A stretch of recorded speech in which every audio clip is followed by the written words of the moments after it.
வணக்கம் இடமலம் நேயர்களே. தொடர்ந்து பார்த்தீங்கன்னா, மீடியா கிசு கிசு அப்படிங்கிற ஒரு பிளேலிஸ்ட்ட நம்ம பண்ணணும் அப்படின்னு சொல்லிட்டு கிஷோர் அவர்கள் ஆசைப்பட்டதுனால பார்த்தீங்கன்னா, சமீபத்தில இந்தியா கிளிட்ஸ் அப்படிங்கிற யூடியூப் சேனல் நெட்வொர்க்ல நடந்த அங்க விமன் ஹராஸ்மென்ட் எப்படி டீல் பண்ணப்பட்டது அப்படிங்கிறத பத்தி பார்த்தீங்கன்னா, இதுக்கு முன்னாடி ஒரு காணொளியில பேசியிருப்போம். நாங்க வேணா லிங்க் அட்டாச் பண்றோம். அதை தொடர்ந்து பாருங்க. அந்த வரிசையில தான் பார்த்தீங்கன்னா, இன்னைக்கு பின்னாடி காடுகள் அப்படின்னு சொல்லப்படுற ஒரு யூடியூப் சேனல்ல நடந்த விஷயங்கள பத்தி கிஷோர் சொல்லப் போறாரு. நம்புனா நம்புங்க. எனக்கு அவர் என்ன சொல்லப் போறாரு, என்ன விஷயம்னே தெரியாது. உங்கள மாரி நானும் கேட்கறதுக்கு ரொம்ப ஆவலா இருக்கேன். வணக்கம் கிஷோர் அவர்களே. வணக்கம். ஸோ என்ன வச்சிருக்கீங்க? அதாவது இது கிசு கிசு அப்படின்னா நீங்க பயில்வான் ரங்கநாதன் ரேஞ்சுக்கு எதிர்பார்க்க கூடாது. But whatever is happening சரக்குடன் ஒரு ஊறுகாய் சாப்பிடும் நடிகர்கள். மீடியா ஹவுசஸ்ல என்ன நடக்குது அப்படின்றது தான். பிஹைண்ட் ரூட்ஸ்ல பாத்தீங்கன்னாக்கா இப்போ ஒரு மாசமா ஒரு வேலை பண்ணிட்டு இருக்காங்க. ஏன்னா கிட்டத்தட்ட ஒரு 300 பேர் ஸ்டாஃப் ஒர்க் பண்றாங்க. ஆமா, இட்ஸ் a big network. என்ன பண்றாங்கன்னா ஒரு 7 பக்கம் கான்ட்ராக்ட் மாதிரி ஒன்று கொடுத்து, it's not even a contract, 20 ரூபாய் பாண்ட் பேப்பர்ல 7 பக்கத்துக்கு கண்டிஷன்ஸ் போட்டு எல்லாரும் சைன் பண்ணணும். அது வேலை பண்ற எல்லாருமே கம்பல்சரி சைன் பண்ணணும் அப்படின்னு ஃபோர்ஸ்ஃபுல்லா சைன் வாங்குறாங்க. சரி, இது என்ன அப்படின்னா, நீங்க இங்க இருந்து வேலையை விட்டு போறீங்கன்னா you should not join any other similar YouTube channel. இப்படி தான் அதில் இருக்குது. சரியா? Terms and conditions. அதே மாதிரி நீங்கள் 1 வருஷத்துக்கு அப்புறமோ 2 வருஷத்துக்கு அப்புறமோ ஜாயின் பண்ணலாம். பட்டு கலாட்டா மீடியா, இந்தியா கிளிட்ஸ் இந்த மாதிரியான சேனலில் 4 வருஷத்துக்கு நீங்கள் ஜாயின் பண்ணவே கூடாது. அது காம்படிட்டர்ஸ். ஆமாம், அப்படின்னு கிளாஸ் போட்டு இவங்க சைன் பண்ண வைக்கிறாங்க.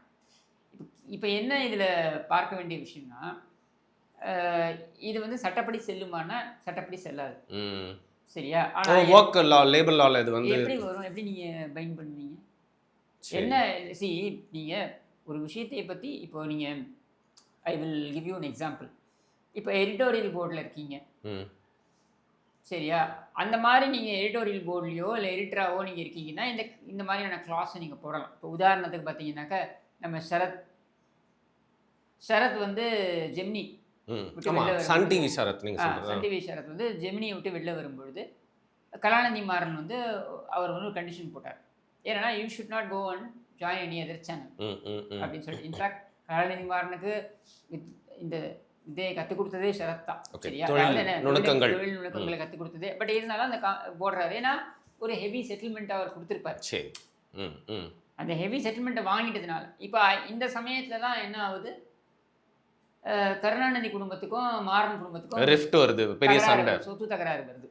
இந்த பிரச்சனை வந்த உடனே என்ன பண்ணுறாங்க, சன் டிவியை வெளியில் அனுப்பிட்டு, மாறன் சகோதரர்களை கம்ப்ளீட்டாக வெளியில் அனுப்பிட்டு, நாம் இவங்க டிவின்றதை வச்சு தானே ஆடுறாங்க, நாம் ஒரு டிவியை கொண்டு வருவோம் அப்படின்னு ஒரு பிளான் பண்ணி முடிவு பண்ணி கலைஞர் டிவி அப்படின்றதுக்கான இதை ஃபோக்கஸ் பண்ணுறாங்க. சன் டிவிக்காக ப்ரொவைட் பண்ணாங்க பாருங்க, அண்ணா அறிவாலயத்தில் ஒரு ஃப்ளோரே ப்ரொவைட் பண்ணியிருந்தாங்க இல்லையா? அந்த ஃப்ளோரில் இருந்த அந்த சேனலுக்கான செட்டப் இருக்கு இல்லையா, அதை அப்படியே ஆசிட் வேர் கண்டிஷனில் வெளில அனுப்பிட்டாங்க இவங்களை. அதை அப்படியே இவங்க ஆக்கிபை பண்ணிடலாம். ஸோ நம்ம சேனலுக்கு இன்ஃப்ராஸ்ட்ரக்சர் பெருசாக நம்ம டெவலப் பண்ண வேண்டிய அவசியம் கிடையாது. ஏற்கனவே அந்த ஃப்ளோர் இருக்குது அப்படின்றது. பட் அப்படி இருந்தாலும் ஒரு சேனல் கொண்டு வருதுன்றது it will take at least 6 months. நிச்சயமா. ஆனால் இவர் பார்த்தீங்கன்னா 42 நாளில் கொண்டு வந்தார். Okay, Sharath because of his experience. அப்போ ஷரத்தை கூப்பிட்டு அனுப்புகிறாங்க. யாரை செய்ய முடியும் அப்படின்னு கேள்வி வருது இல்லையா? சன்னை பொறுத்த வரைக்கும் அவங்க என்னன்னா, மீடியாவில் எல்லாருமே பயப்படுவாங்க.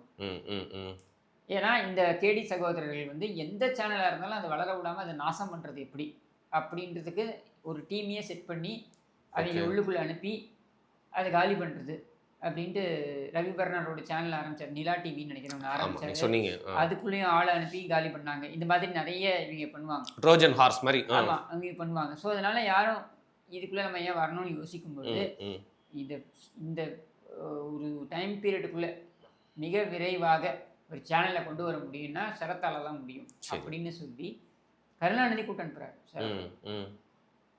அப்போ அவர் தயங்குறாரு. நான் கிளாஸ் சைன் பண்ணியிருக்கேன், என்னால் மீற முடியாது, அது வர முடியாது அப்படின்னு சொல்லும் பொழுது, அவனுக்கே தாத்தா நான் தான் கருணாநிதி பேசுவார்ல, அப்போ நான் சொல்கிறேன் நீ பண்ணு அப்படிங்கும்போது சிஎம் சொல்கிறாரு, என்ன பண்ண முடியும்? கன்வின்ஸ் பண்ணிட்டாரு. கன்வின்ஸ் பண்ணுறதோட அது உத்தரவாக தானே பார்க்கணும். சிஎம் சொன்னால் என்ன பண்ண முடியும்? பகச்சிக்க முடியுமா? அது இந்த குடும்பத்திட்ட யாராவது ரொம்ப வச்சுப்பாங்களா? அப்போது உடனே சரத் கலைஞர் டிவி எடுத்துக்கிட்டு 42 நாளில் கொண்டு வந்தார். It's was record. It was record. And not only that, அந்த பீரியடில் பார்த்தீங்கன்னாக்க விஜய் டிவியாக இருக்கட்டும், அது மாதிரி முன்னணி சேனலுக்குலாம் அதை விட அதிகமாக ரேட்டிங்லையும் வந்துச்சு.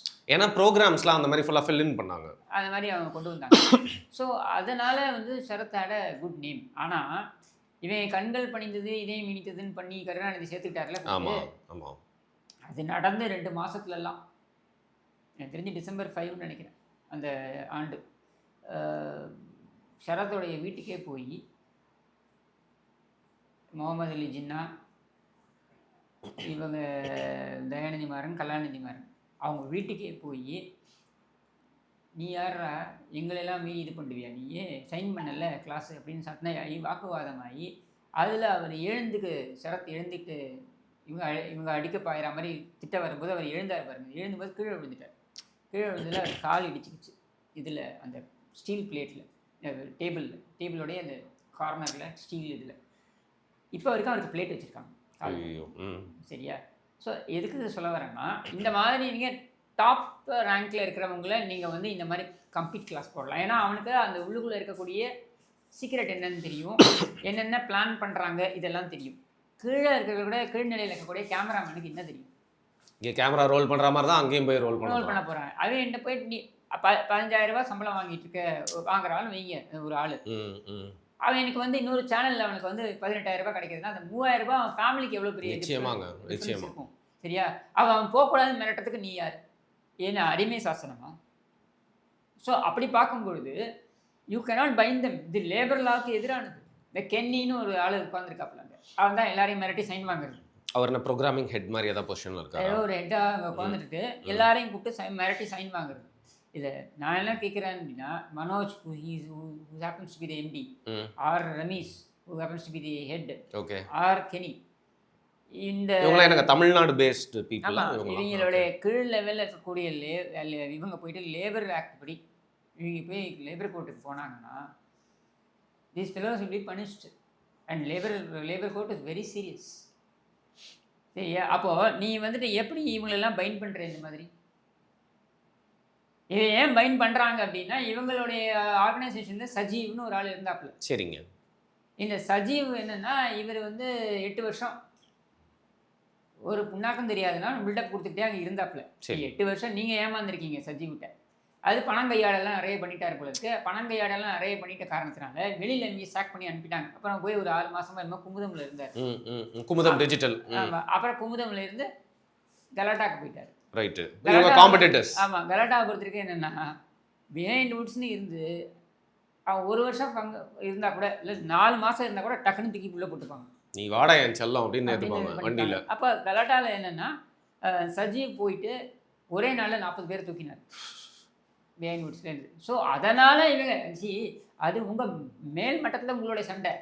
கீழே இருக்கிற எம்ப்ளாயிஸையே நீங்கள் அஃபெக்ட் பண்ணுற மாதிரி பண்ணுறீங்க, அவங்களையே நீங்கள் மிரட்டுறீங்க. ஏன் எப்படி நீ 7 பக்கத்தில் நீங்கள் சைன் வாங்கலாம்? அதுவும் பாண்ட் பேப்பரில் 20 ரூபா பாண்ட் பேப்பரில் நீ எப்படி சைன் வாங்கின? இது வந்து ஒரு கொத்தடிமைத்தனம் மாதிரி இல்லை? வேற என்ன? நீங்கள் இது உண்மையாக கொத்தடிமைத்தனம் தான். அதுவும் வர பசங்களாம் நீங்கள் சொல்கிற மாதிரி வந்து பார்த்தீங்கன்னா சின்ன பிள்ளைங்களா இருப்பாங்க. 20,000 ரூபாய் 21 22 வயசு இருப்பாங்கல்ல. ஆமாம். அவனுக்கு ஒரு ரைஸ் கிடைக்கக்கூடாதா? அவங்க இன்னொரு சேனலுக்கு போகக்கூடாதா? நீங்க வெக்கமே இல்லாம எல்லாத்துக்கும் தானே ஆட் போடுறீங்க, எல்லாரும் சாவையும் தானே கவர் பண்றீங்க. இதே தானே உங்க வேலையாவே பண்ணிட்டு இருக்கீங்க. உனக்கு எவ்வளவு ரெவென்யூ வருது?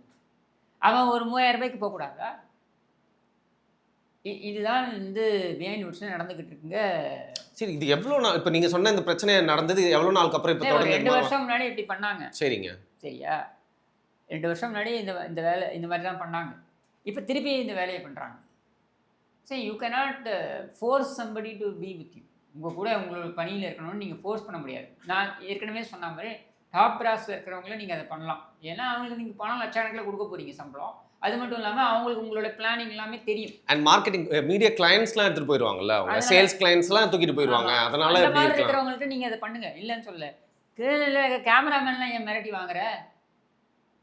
ஆங்கர் அவங்களுக்கு என்ன தெரியும்? நீ கொடுக்குற டாப்பிக்கே எடுத்து பேச போகிறாங்க, அவ்வளவுதானே. அவங்களுக்குலாம் போய் நீ ஏன் இது பண்ணுற, மிரட்டுற, ஏன் வாங்குற நீ சைன் பண்ணி? அந்த மாதிரி இது லேபர் ஆக்டில் எந்த இடத்துல ஒத்துக்கிறாங்க? இது அகெயின்ஸ்ட் த லா தான். கண்டிப்பாக clearly it is against the law. ஏன் யாராவது ஒருத்தர் போனாங்க, இப்போ யாரும் போக மாட்டாங்க. ஏன்னா யாராவது ஒருத்தர் போனாங்கன்னு வைங்களேன், ஓ இவங்க போயிட்டாங்க அப்படின்னு இண்டஸ்ட்ரியில பரவிடுச்சுன்னா வேற எந்த மீடியாலையும் வேலைக்கு சேர்த்துக்க மாட்டாங்க. ஏன்னா ரொம்ப சின்னது இல்லை இந்த சர்க்கிள். ஆனால் வேலைக்கு சேர்த்துக்க மாட்டாங்க. ஐயோ இந்த ஆள் ப்ராப்ளமு, நியூசன்ஸு, ப்ராப்ளமேட்டிக் கேரக்டர் அப்படின்னு எடுக்க மாட்டாங்க. புரியுது. இதுவும் இருக்கு. இதனாலேயே நீ நம்ப மாட்டீங்க, நிறைய சேனல்களில் ஈவன் விமன் அபியூஸ் நடந்தால் கூட, அதாவது அவங்க செக்ஷுவல் அபியூஸ் நடந்தால் கூட அவங்க வெளில வந்து சொல்லாததுக்கு காரணம் இந்த பொண்ணு அதுக்கப்புறம் நம்ம இந்த பொண்ணு பிரச்சனைப்பா எங்கே போனாலும் இதே மாதிரி சின்மைக்கு நடந்தது இல்லை அந்த மாதிரி சொல்லிட்டு, அது சின்மைக்கு நடந்தது கூட எப்படின்னா உங்களுக்கு வந்து அவங்க வந்து ஒரு முக்கியமான ஒரு நபர் வைரமுத்து வாரி ஒரு நபருக்கு எதிராக she's coming out and saying இட்ன்றதுனால. ஆனால் இது அப்படி இல்லை, இன்னொரு சேனலுக்கு வந்து அங்கேயும் இதே மாதிரி ஒரு பிரச்சனையை கொண்டு வந்துருவாங்களோ அப்படின்னு எடுத்துக்க மாட்டேன். புரியுது. இப்படி இதனாலேயே வாய் மூட்டிருக்கவங்க நிறைய பேர் இருக்காங்க. இல்லைங்க, நீங்கள் சொல்கிறீங்க முக்கியமாக 2 வருஷம் வந்து இது மாதிரி எதுவும் வேலைக்கு போகக்கூடாதுன்னா, மீடியாவில் வந்து பார்த்தீங்கன்னா நம்ம இல்லைனா நம்மளை ரீப்ளேஸ் பண்ணுறதுக்கு வந்து எல்லாருமே இருப்பாங்க. இப்போ கிஷோர் கே சாமி ஒரு டாபிக் பற்றி பேசலாம்னா இன்னும் 100 பேர் பேசுறதுக்கு ரெடியாக இருக்காங்க. நான் இங்கே வந்து ஆங்கர் பண்ணலாம், இன்னும் 10 பேர் ரெடியாக இருக்காங்க. Everyone is replaceable. அப்படி இருக்கிறப்போ வந்து இந்த டெக்னிக்கல் ஒர்க்கர்ஸ், ஏற்கனவே ஏஐ வந்து நிறைய பேரோட வேலையை வந்து திருட போகுது அப்படின்னு சொல்லிட்டு இருக்கு. இந்த டைமில் 2 வருஷம் அவங்க போயிட்டு அதுவும் இதே மாதிரியான இடத்துல வேலை பார்க்கணும்னு சொல்கிறது எந்த அளவுக்கு நியாயமே இல்லை. இது வந்து என்ன சொல்கிறது, நீ மற்ற இடத்துலலாம் நடக்கிற அநீதியெல்லாம் தட்டி கேட்குறீங்கல்ல, ஓ ஆஃபீஸில் நீ இதுதானே பண்ணிக்கிட்டு இருக்க, கொத்தடிமை காவை எடுத்து வச்சுருக்க மாதிரி தானே நீ வச்சுட்டு இருக்க, எது தப்பு இல்லை. நிச்சயமா. அதனால இதை நம்ம வெளியில கொண்டு வரணும் அப்படின்றது தான் இன்றைய. ஓகே. இப்போ இஃப் யூ டோன்ட் மைண்ட் நீங்கள் சொல்ல எப்படி இது உங்கள் காதுக்கு வந்தது, எப்போ இது உங்களுக்கு தெரிய வந்தது அப்படின்னு சொல்லுங்கள். இது எனக்கு ஒரு வாரம் முன்னாடியே எனக்கு தெரிய வந்தது. ஓகே. இது ஒரு கன்சர்னாக உங்ககிட்ட வந்து ஷேர் பண்ணிக்கிறாங்க. ஆமாம், அங்கே ஒர்க் பண்ணக்கூடியவங்க தான் ஷேர் பண்ணிக்கிறாங்க. அதனால தான் அதை வந்து வெளியில் வந்து சொல்லுங்கள். ஓகே. இப்போ கரண்ட்லியும் நடந்துட்டு இருக்கு அப்படிங்கிறது. ஆமாம், வாங்கி வச்சிருக்காங்க. நீங்கள் வேணா நம்ம you can check with your own friends, அங்கே இருக்கிறவங்கள்ட்ட கேட்டுப்பாரு. சரி, ஓகே. இப்போ இங்கே உட்காந்துட்டு கேள்வி கேட்கறது மற்றபடி உங்களோட ஒப்பீனியன் வாங்குறது தான். பட் பர்சனலி வந்து நீங்கள், ஏன்னா எனக்கு தெரியும் பசங்க எவ்வளோ கஷ்டப்பட்டு வேலை செய்கிறாங்க. அது மீடியாவில் வந்து பார்த்தீங்கன்னா இப்போ எல்லாருக்குமே வந்து சொற்ப சம்பளம் தான் வந்து கிடைக்குது. கரெக்ட். ரொம்ப கஷ்டம் சர்வே பண்ணுறது. அதில் எவ்வளோ பாலிடிக்ஸு, ஒர்க் ஸ்ட்ரெஸ்ஸு, அதுவும் பிஹைண்ட் நோட்ஸ் மாதிரி யூடியூப்ல வந்து பார்த்தீங்கன்னா ஃபில் இன் பண்ணிகிட்டே இருக்கணும் வீடியோஸ். ஸோ எவ்வளோ வேலை இருக்கும்னு சொல்லிட்டு எனக்கு தெரிஞ்ச நிறைய பேர் அங்கே ஒர்க் பண்ணிட்டு இருக்காங்க. டார்கெட் இருக்கும். ஸோ அதனால் அவங்களுக்காக நீங்கள் பேசியிருக்கிறது அப்படிங்கிறது வந்து ரொம்ப நல்ல விஷயம். தேங்க்யூ ஸோ மச் அவங்களோட சார்பாக. தேங்க்யூ.